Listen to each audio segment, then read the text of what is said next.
ପୁରୀ ଜଗନ୍ନାଥ ମନ୍ଦିରକୁ ଅଭଡ଼ା ଖାଇବାକୁ ଆସିଥିଲେ ଦେବରାଜ ଇନ୍ଦ୍ର ଆଉ ଜଣେ ମହାସୁଆରଙ୍କ ପାଖରେ ବନ୍ଧା ପଡ଼ିଥିଲେ। ଜଗନ୍ନାଥ ମନ୍ଦିରକୁ ଦେବତାମାନେ ବି ଆସନ୍ତି ମହାପ୍ରଭୁଙ୍କର କାଣିଚିଏ ମହାପ୍ରସାଦ ପାଇବା ପାଇଁ। ଦିନେ ଦେବରାଜ ଇନ୍ଦ୍ର ମଧ୍ୟ ଆସିଥିଲେ ଜଗନ୍ନାଥ ମହାପ୍ରଭୁଙ୍କର ସେହି କାଣିକିଏ ମହାପ୍ରସାଦ ପାଇବା ପାଇଁ, କିନ୍ତୁ ଜଣେ ସୁଆରଙ୍କ ପାଖରେ ବନ୍ଧା ପଡ଼ିଗଲେ। ଏଭଳି ଏକ ଘଟଣା, ଏଭଳି ଏକ ଚମତ୍କାର ଘଟଣା ଯାହାକୁ ଶୁଣିଲେ ଆପଣମାନେ ଆଶ୍ଚର୍ଯ୍ୟ ହୋଇଯିବେ। ଜଗନ୍ନାଥ କ୍ଷେତ୍ର ବା ପୁରୁଷୋତ୍ତମ କ୍ଷେତ୍ର ହେଉଛି ଏକ ଅଲୌକିକ କ୍ଷେତ୍ର। ଶଙ୍ଖ କ୍ଷେତ୍ର, ପୁରୁଷୋତ୍ତମ କ୍ଷେତ୍ର, ନୀଳାଚଳ ଧାମ, ଶ୍ରୀକ୍ଷେତ୍ର ଅନେକ ନାମରେ ଭୂଷିତ ମହାପ୍ରଭୁ ଓ ମାତା ଲକ୍ଷ୍ମୀଙ୍କର ପ୍ରିୟ କ୍ଷେତ୍ର ହେଉଛି ନୀଳାଚଳ କ୍ଷେତ୍ର। ଏହି କ୍ଷେତ୍ରକୁ ସ୍ୱର୍ଗରୁ ଦେବତାମାନେ ବି ଆସିଥାନ୍ତି କାଣିଚିଏ ମହାପ୍ରସାଦର ସ୍ୱାଦ ଚାଖିବା ପାଇଁ। ଆଜି ସ୍ୱର୍ଗାଧିପତି ଦେବରାଜ ଇନ୍ଦ୍ର ମହାପ୍ରସାଦ ପାଇବା ପାଇଁ ସ୍ୱର୍ଗ ଛାଡ଼ି ଚାଲି ଆସିଥିଲେ ଶଙ୍ଖ କ୍ଷେତ୍ରକୁ, ପୁରୀକୁ। ଆଉ ଧରା ପଡ଼ିଗଲେ ଜଣେ ସୁଆରଙ୍କ ପାଖରେ। ଭକ୍ତବନ୍ଧୁ, କଥାଟିକୁ ମୂଳରୁ ଶେଷ ପର୍ଯ୍ୟନ୍ତ ନିଶ୍ଚିନ୍ତ ଦେଖନ୍ତୁ। ଆପଣମାନଙ୍କୁ ଭଲ ଲାଗିଲେ ଆମ ଚ୍ୟାନେଲ ଜୟ ଗୋପୀନାଥ ଟିଭିକୁ ସବସ୍କ୍ରାଇବ୍ କରି ନିଅନ୍ତୁ ଏହିଭଳି ଆଧ୍ୟାତ୍ମିକ କାର୍ଯ୍ୟକ୍ରମ ଦେଖିବା ପାଇଁ। ଦେବସ୍ନାନ ପୂର୍ବ ଦିନ ସ୍ୱର୍ଗାଧିପତି ଦେବରାଜ ଇନ୍ଦ୍ର ମହାପ୍ରଭୁ ଜଗନ୍ନାଥଙ୍କର କାଣିଚିଏ ମହାପ୍ରସାଦ ପାଇବା ପାଇଁ ମର୍ତ୍ତ୍ୟଲୋକର ନୀଳାଚଳ ଧାମକୁ ଆସେ। ଆପଣ ଜାଣିଥିବେ ଦେବରାଜ ଇନ୍ଦ୍ରଙ୍କର ବାହନ ଐରାବତ ହସ୍ତୀ। ଐରାବତକୁ ସମୁଦ୍ର କୂଳରେ ଅପେକ୍ଷା କରିବାକୁ କହି ଇନ୍ଦ୍ର ଗୋଟିଏ ଯୋଗୀ ବେଶରେ ଯାଇ ଶ୍ରୀମନ୍ଦିରରେ ପହଞ୍ଚିଲେ। ସେତେବେଳକୁ ମହାପ୍ରଭୁଙ୍କର ଦ୍ୱିପହର ଧୂପ ବସିଥାଏ। ତେଣୁ ଶ୍ରୀମନ୍ଦିର ଭିତରକୁ ଭକ୍ତମାନଙ୍କୁ ଯିବା ପାଇଁ ଅନୁମତି ନଥାଏ। ଲାଇନରେ ଠିଆ ହୋଇ ଅପେକ୍ଷା କରିବାକୁ ପଡ଼ିଥାଏ। ଦେବରାଜ ଇନ୍ଦ୍ର ସ୍ୱର୍ଗର ଅଧିବାସୀ, ଶ୍ରୀମନ୍ଦିର ନୀତି ନିୟମକୁ ସେବା ଜାଣିବେ କେମିତି? ତେଣୁ ସେ ସିଧା ମନ୍ଦିର ଭିତରକୁ ପ୍ରବେଶ କରିବା ପାଇଁ ଉଦ୍ୟମ କଲେ।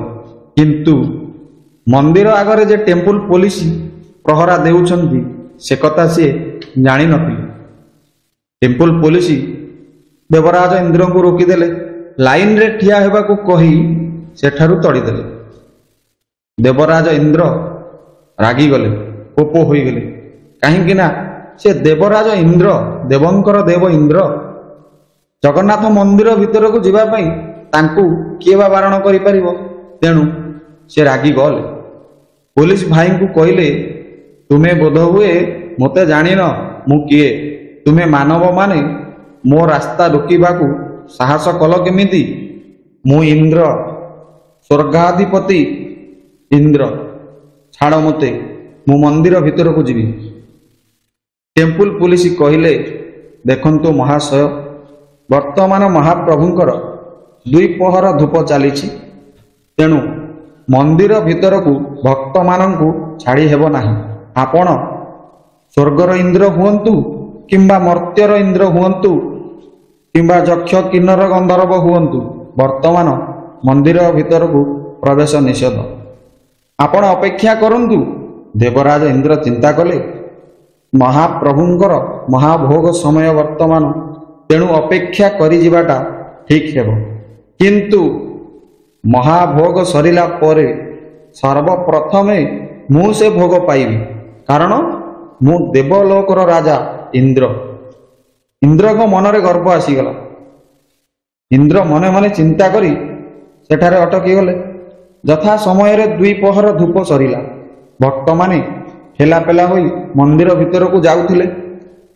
ଦେବରାଜ ଇନ୍ଦ୍ର ମଧ୍ୟ କୌଣସି ମତେ ପ୍ରବେଶ କରିଥିଲେ ଶ୍ରୀମନ୍ଦିର ଭିତରେ। ଏଠାରେ ଗୋଟିଏ ହାସ୍ୟ ଘଟଣା ଦେଖିବାକୁ ମିଳିଥିଲା। ମନ୍ଦିର ଭିତରେ ଦେବରାଜ ଇନ୍ଦ୍ର ସିଧା ଚାଲିଗଲେ ଗରୁଡ଼ ସ୍ତମ୍ଭ ପାଖକୁ। ଜଣେ ସେବାୟତଙ୍କୁ କହିଲେ, ମୁଁ ସ୍ୱର୍ଗର ଦେବରାଜ ଇନ୍ଦ୍ର, ସ୍ୱର୍ଗପୁରରୁ ଆସିଛି ପ୍ରଭୁଙ୍କର ମହାପ୍ରସାଦ ପାଇବା ପାଇଁ। କୃପା କରି ମୋତେ ମହାପ୍ରସାଦ ଦେଲେ ମୁଁ ନେଇ ସ୍ୱର୍ଗକୁ ଚାଲିଯିବି। ସେବାୟତ ଜଣକ ଇନ୍ଦ୍ରକୁ ଟିକେ ଏପଟ ସେପଟ କରିକିରି ଚାହିଁଲେ, ଗୋଡ଼ଠୁ ମୁଣ୍ଡ ପର୍ଯ୍ୟନ୍ତ ଚାହିଁଲେ, ଆଉ କହିଲେ, ଆପଣ ତାହେଲେ ଦେବରାଜ ଇନ୍ଦ୍ର ସ୍ୱର୍ଗରୁ ଆସିଛନ୍ତି। ଇନ୍ଦ୍ର କହିଲେ, ହଁ, ଏଥିରେ କିଛି ସନ୍ଦେହ ନାହିଁ। କ'ଣ ବିଶ୍ୱାସ ହେଉନି ତମର ମୁଁ ଇନ୍ଦ୍ର ବୋଲି? ପୁରୀର ସେବାୟତମାନେ ଥଟ୍ଟା ମଜା କରିବାରେ ନିପୁଣ। ତେଣୁ ସେ ସେବାୟତ ଜଣଙ୍କ ତାଙ୍କର ଆଉ 3 ଜଣ ସେବାୟତଙ୍କୁ ସେଠାକୁ ଡାକିଲେ, ଆଉ କହିଲେ, ଆରେ ଶୁଣୁଛ, ଏ ମହାଶୟ ହେଉଛନ୍ତି ସ୍ୱର୍ଗର ଦେବରାଜ ଇନ୍ଦ୍ର। ଏଠାକୁ ଆସିଛନ୍ତି ମହାପ୍ରଭୁଙ୍କର ମହାପ୍ରସାଦ ପାଇବା ପାଇଁ। ଆଉ ମୋତେ କହୁଛନ୍ତି, ଆଗ ମୋତେ ପ୍ରଭୁଙ୍କର ମହାପ୍ରସାଦ ଦିଅ, ମୁଁ ସ୍ୱର୍ଗକୁ ନେଇକି ଯିବି। ଆଉ ସମସ୍ତ ସେବାୟତମାନେ ହସିବାକୁ ଲାଗିଲେ। ଇନ୍ଦ୍ର ଦେବତାଙ୍କୁ ଭାରି ଖରାପ ଲାଗିଲା, ଆଉ ହସିବା ବି ସ୍ୱାଭାବିକ। କାରଣ ସ୍ୱର୍ଗରୁ ଇନ୍ଦ୍ର ଦେବତା ଆସି କହୁଛନ୍ତି ଯେ ମୋତେ ଆଗ ମହାପ୍ରଭୁଙ୍କର ଭୋଗ ଦେଇଦିଅ, ମୁଁ ନେଇ ସ୍ୱର୍ଗକୁ ପଳେଇବି। ଏକଥାକୁ କିଏ ବିଶ୍ୱାସ କରିପାରିବ? ଇନ୍ଦ୍ରଙ୍କୁ ଏକଥା ଭାରି ଖରାପ ଲାଗିଲା।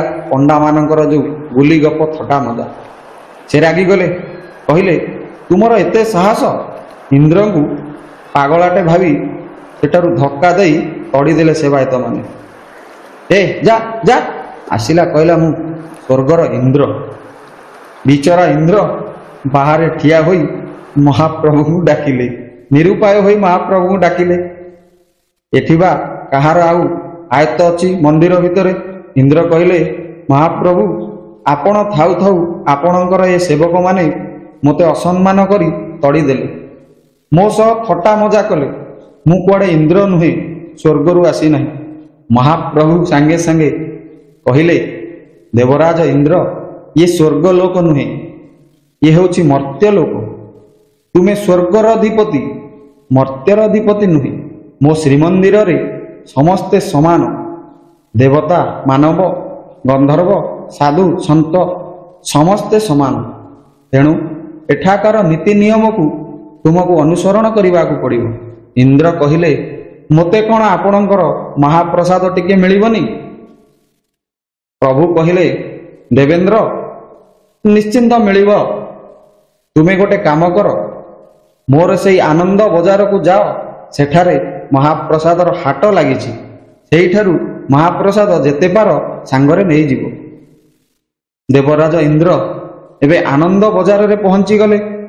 ଆନନ୍ଦ ବଜାରରେ 56 ଭୋଗର ବାସ୍ନା ଓ ମହାପ୍ରସାଦ ଦେଖି ତାଙ୍କ ମୁଣ୍ଡ ଘୂରେଇଗଲା। କାହାକୁ ନେବେ ଅନ୍ନ ବ୍ୟଞ୍ଜନ ସାଙ୍ଗକୁ ଶୁଖିଲା ଭୋଗ?